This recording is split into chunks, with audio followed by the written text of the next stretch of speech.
Good morning! For today's video, mag-unbox po tayo ng phone stand table. Ayan guys, very siya to guys, very affordable and matibay. Yeah, matibay siya guys. Hindi ko in-expect na ganito pala siya katibay. Then 25 pesos lang, so very affordable. So hindi ka na mahirapan kung wala kayong lalagyan sa cellphone while nag-live kayo o kaya kumakain.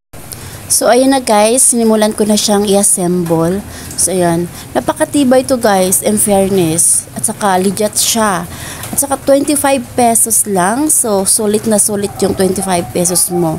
So, hindi ka magsisisi. Kasi, nakakatulong siya sa halimbawa, nagla-live ka, o kaya, kumakain ka, so ilagay mo yung cellphone mo, o kaya nag-charge ka, pwede din siya guys.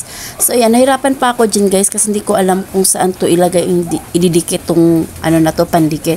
Ayan, nasa likod lang pala. So kung wala din kayong guide, kasi walang guide kasi sa box, so kung wala kayong guide, panoorin nyo lang yung video na to. So ayan, sana nakatulong. So ayan, sinimulan ko na siyang dinikit.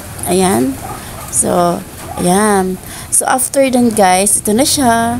So, nasa yellow basket ko lang yan. So, add to cart na. Bye-bye!